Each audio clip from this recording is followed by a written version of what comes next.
កងរាជអាវុធហត្ថខេត្តសៀមរាប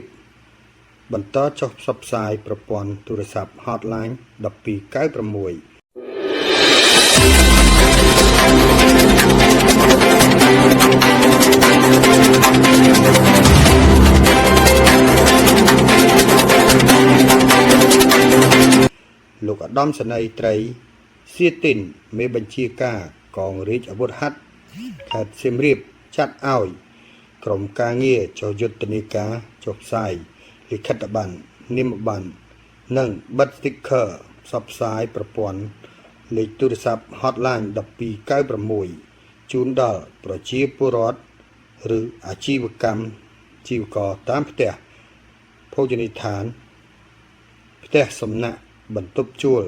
តូបកាហ្វេរទេះលក់អាហារនិងមធ្យោបាយធ្វើដំណើរផ្សេងៗស្ថិតក្នុង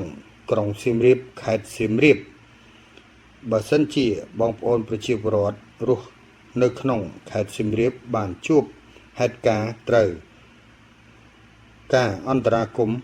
បន្ទាន់ពីកងរាជអាវុធហត្ថខេត្តសៀមរាបសូមបងប្អូនហៅទូរស័ព្ទមកកាន់ Hotline 1296ដោយឥតគិតថ្លៃ24ម៉ោងលើ24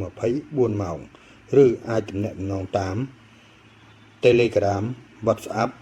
តាមរយៈលេខទូរស័ព្ទ088 93 94និង567របស់កងរាជអាវុធហត្ថខេត្តសៀមរាបការចុះផ្សាយខាងលើនេះបានចូលរួមចែករំលែកអនុវត្តគោលនយោបាយភូមិឃុំសុវត្ថិភាពជូនប្រជាពលរដ្ឋក្នុងខេត្តសៀមរាបដូចតទៅ